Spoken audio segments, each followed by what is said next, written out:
আসসালামু আলাইকুম রহমতুল্লাহি ওয়া বারাকাতুহু। প্রিয় দর্শক শ্রোতা, আপনাদের সবাইকে সাদর আমন্ত্রণ জানাচ্ছি পবিত্র মাহে রমাদান উপলক্ষে চ্যানেল 24 এর বিশেষ ইসলামিক আয়োজন ইসলামিক স্থাপত্যের উপর নির্মিত সেভলন হ্যান্ড ওয়াশ নিবেদিত ইসলামিক কাফেলা অনুষ্ঠানে পাওয়ার্ড বাই চাইনেক্স ফ্লোর ক্লিনার। প্রিয় দর্শক, আজ আমরা আপনাদের নিয়ে যাব হালিমা আস-সাদিয়া রাদিয়াল্লাহু তাআলা আনহার বাড়ি দেখাতে।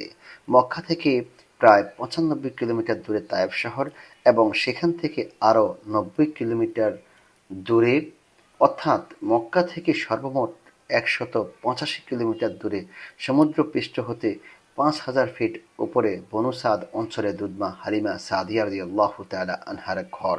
সেই ঘরেই বিশ্বনেতা মুহাম্মদ সাল্লাল্লাহু আলাইহি ওয়াসাল্লাম লালিত পালিত হয়েছিলেন। পরে তিনি নবুয়ত প্রাপ্ত হলে ইসলাম প্রচারের উদ্দেশ্যে তায়েফে আরও একবার ভ্রমণ করেছিলেন। প্রিয় দর্শক, আপনাদের বলে রাখি, তৎকালীন আরবের বিশেষ করে মক্কা আল মুকাররমার প্রথা অনুযায়ী সম্ভ্রান্ত পরিবারের শিশু সন্তানদের জন্মের পর মরুভূমির মুক্তাঞ্চলে লালন পালনের ব্যবস্থা করা হতো। রাসূল সাল্লাল্লাহু আলাইহি ওয়াসাল্লামের ৮ থেকে ১০ দিন বয়সে যে কোনো এক সময় বনু সাদ গোত্রের মহিলারা যখন মক্কা আল মুকাররমায় সন্তান নেওয়ার জন্য আসেন, সেই সময় মা হালিমা আস-সাদিয়া রাদিয়াল্লাহু তাআলা আনহা তিনিও এসেছিলেন। আপনারা জানেন, রাসূল সাল্লাল্লাহু আলাইহি ওয়াসাল্লাম এতিম ছিলেন।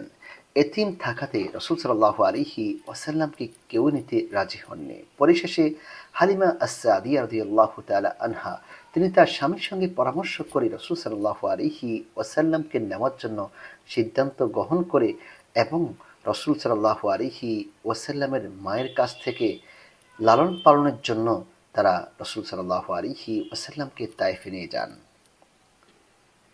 প্রিয় দর্শক, দুধমা হালিমা যখন রাসূল সাল্লাল্লাহু আলাইহি ওয়াসাল্লামকে তার ঘরে নিয়ে আসেন, তখন ৫ বছর বয়সী সায়মা নামে তার এক কন্যা সন্তান এবং আব্দুল্লাহ নামে একজন দুগ্ধপোষ্য পুত্র সন্তানও ছিল। রাসূল সাল্লাল্লাহু আলাইহি ওয়াসাল্লামকে লালন পালনের বিষয়ে সায়মা তার মাকে প্রচুর সাহায্য করেছেন। রাসূল সাল্লাল্লাহু আলাইহি ওয়াসাল্লামকে গোসল করানো এবং বাহিরে হাঁটাচলা করানোর দায়িত্ব সায়মা পরম স্নেহের সঙ্গে পালন করতেন। হালিমা সাদিয়া রাদিয়াল্লাহু তাআলা আনহার ঘরে রাসূল সাল্লাল্লাহু আলাইহি ওয়াসাল্লামের আগমনের পর পরিবারটির দারিদ্র্য অবস্থা দূর হয়ে সচ্ছলতা ফিরে আসতে শুরু করেছে। তাছাড়া দুধমা হালিমা লক্ষ্য করেন, যেদিন মা আমিনা শিশু মুহাম্মদকে তার কাছে অর্পণ করেছেন, তার কাছে দিয়েছেন, সেই দিন তার স্তন দুধে পরিপূর্ণ হয়ে গিয়েছিল। তিনি মক্কা থেকে তায়েফে ফেরার পথে লক্ষ্য করলেন, নবী করিম সাল্লাল্লাহু আলাইহি ওয়াসাল্লামকে বহনকারী তার অপেক্ষাকৃত দুর্বল উটটি অন্য সবল উটের চেয়ে অনেক দ্রুত গতিতে চলতে শুরু করেছে। যে উটটি মক্কাতে যাওয়ার সময় সবার পিছনে পড়ে থাকত, সেই উটটি নবী মুহাম্মদুর রাসূলুল্লাহ সাল্লাল্লাহু আলাইহি ওয়াসাল্লামকে বহন করার সঙ্গে সঙ্গে রব্বে করিম তাকে সবচেয়ে সবল বানিয়ে দিয়েছেন এবং সেই উটটি সবার আগে সামনে গিয়ে জোরে দৌড়াতে শুরু করেছিল। নিজ বাড়িতে ফেরার পর তিনি দেখলেন তার মেষ এবং দুম্বাগুলোর ওলান দুধে পরিপূর্ণ হয়ে গিয়েছে। রীতি অনুযায়ী নবী করিম সাল্লাল্লাহু আলাইহি ওয়াসাল্লামকে তার মা আমিনার কাছে ফিরিয়ে দেওয়ার সময় হলে দুধমা হালিমা আস-সাদিয়া রাদিয়াল্লাহু তাআলা আনহা, দুধ ভাই আব্দুল্লাহ এবং দুধ বোন সায়মা খুবই দুঃখ ভারাক্রান্ত হয়ে পড়েছিলেন। পরে আবার কোনো একটি কারণে রাসূল সাল্লাল্লাহু আলাইহি ওয়াসাল্লামকে লালন পালনের জন্য মা হালিমা আস-সাদিয়া রাদিয়াল্লাহু তাআলা আনহার কাছে ফেরত দেওয়া হয়েছিল। প্রিয় দর্শক, আপনারা দেখছেন আপনার প্রিয় অনুষ্ঠান সেভলন হ্যান্ড ওয়াশ নিবেদিত Islamic Kafela powered by Shinex floor cleaner. সময় হয়েছে বিরতিতে যাব একটি বিরতিতে, ফিরবো একটু পরেই, সঙ্গে থাকুন। প্রিয় দর্শক, বিরতির পর আবারও আপনাদের স্বাগত জানাচ্ছি পবিত্র মাহে রমাদান উপলক্ষে চ্যানেল 24 এর বিশেষ ইসলামিক আয়োজন সেভলন হ্যান্ড ওয়াশ নিবেদিত ইসলামিক কাফেলা অনুষ্ঠানে powered by Shinex floor cleaner.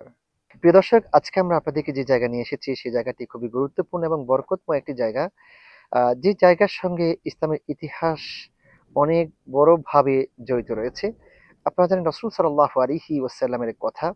আল্লাহ রাসূল সাল্লাল্লাহু আলাইহি ওয়াসাল্লাম ভূমিষ্ঠ হয়েছেন সেই মক্কা আল মুকাররমার মধ্যে।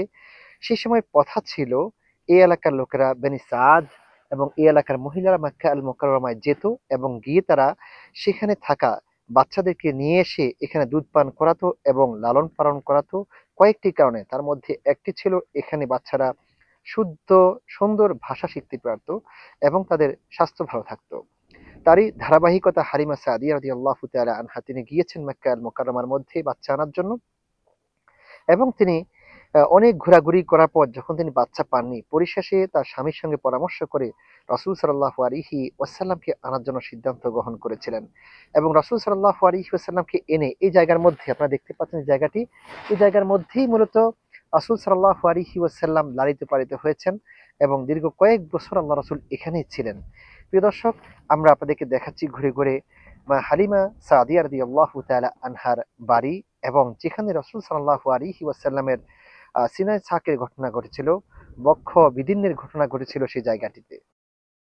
হালিমা আস-সাদিয়া রাদিয়াল্লাহু তাআলা আনহার ঘরের পাশে রাসূল সাল্লাল্লাহু আলাইহি ওয়াসাল্লাম খেলাধুলা করতেন, যেখানে দুধ ভাই বোনদের সঙ্গে মেষ চড়ানোর সময় রাসূল সাল্লাল্লাহু আলাইহি ওয়াসাল্লাম বিশ্রাম নিতেন। সেই গাছের নিচে জিবরিল আমিন নবী করিমের নির্দেশে নেমে এসে রাসূল সাল্লাল্লাহু আলাইহি ওয়াসাল্লামের সিনা চাকের ঘটনা সম্পূর্ণ করেছিলেন। রাসূল সাল্লাল্লাহু আলাইহি ওয়াসাল্লামের হাতকে বের করে জমজমের পানি দিয়ে ধুয়ে পরিষ্কার করে নূর দিয়ে পরিপূর্ণ করে আবার সেই জায়গার মধ্যে সেট করে দিয়েছিলেন।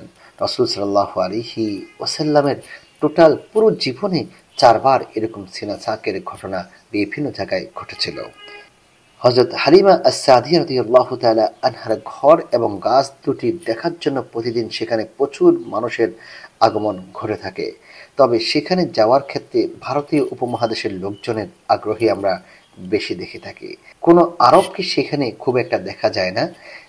তাদের যুক্তি হলো, হ্যাঁ, হতে পারে নবী করিম সাল্লাল্লাহু আলাইহি ওয়াসাল্লাম এখানে জীবনের একটি অংশ কাটিয়েছেন, কিন্তু সেই স্থানের সঙ্গে তো ইসলামের কোনো বিধান সম্পৃক্ত নয়। সেখানকার কোনো ফজিলত বা মাহাত্ম্যের কথা আলাদাভাবে নবী করিম সাল্লাল্লাহু আলাইহি ওয়াসাল্লাম বলে যাননি। তাই সেই জায়গাকে আলাদাভাবে মূল্যায়ন করার কোনো অবকাশ নেই। তাহলে এই জায়গাকে ঘিরে নানা ধরনের নতুন নতুন কর্মকাণ্ড এবং শিরক বিদআত ঘটতে পারে, যার অনুমোদন ইসলাম দেয়নি। আসলে বর্তমানে ঘটনা তাই ঘটেছে। এইসব স্পটে দর্শনার্থীর ভ্রমণ বেড়ে যাওয়া এবং যেখানে সেখানে নফল নামাজ পড়ার প্রবণতা বেড়ে যাওয়ায় আমাদের সৌদি সরকার এটাকে কঠোরভাবে নিয়েছে এবং যাতে করে সেখানে কোনো বিদআত শিরক হতে না পারে সেই বিষয়ে সরকার দৃষ্টি রাখছে। প্রিয় দর্শক, আমরা জানি রাসূল সাল্লাল্লাহু আলাইহি ওয়াসাল্লাম তার জীবনের গুরুত্বপূর্ণ একটি সময় তিনি এখানে কাটিয়েছেন। যে রাসূল বিশ্ব নেতা হয়েছেন, যাকে নবী করিম রাহমাতুল লিল আলামিন করে পাঠিয়েছেন। রাসূল সাল্লাল্লাহু আলাইহি ওয়াসাল্লামের জীবনের প্রথম দিকে গুরুত্বপূর্ণ একটি সময় এই পল্লীতে, এই জায়গার মধ্যে কেটেছে।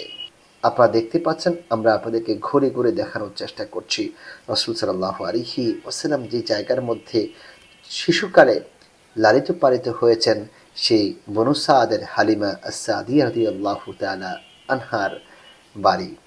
এবং তার পাশেই আমরা যে জায়গা আপনাদেরকে দেখাচ্ছি, যে গাছগুলো দেখাচ্ছি, এই গাছগুলোর নিচে রাসূল সাল্লাল্লাহু আলাইহি ওয়াসাল্লামের সিনা ছাকের কাজ সম্পন্ন হয়েছিল। প্রিয় দর্শক, আপনারা দেখছিলেন আপনার প্রিয় অনুষ্ঠান সেভলন হ্যান্ড ওয়াশ নিবেদিত ইসলামিক কাফেলা। সময় হয়েছে বিদায় নেবার। আজকের মতো এখানে বিদায় নিব। দেখা হবে আগামীকাল অন্য কোনো পর্বে। সেই পর্যন্ত ভালো থাকুন, সুস্থ থাকুন, নিরাপদে থাকুন। আল্লাহ হাফেজ। আসসালামু আলাইকুম ওয়া রাহমাতুল্লাহি ওয়া বারাকাতুহু।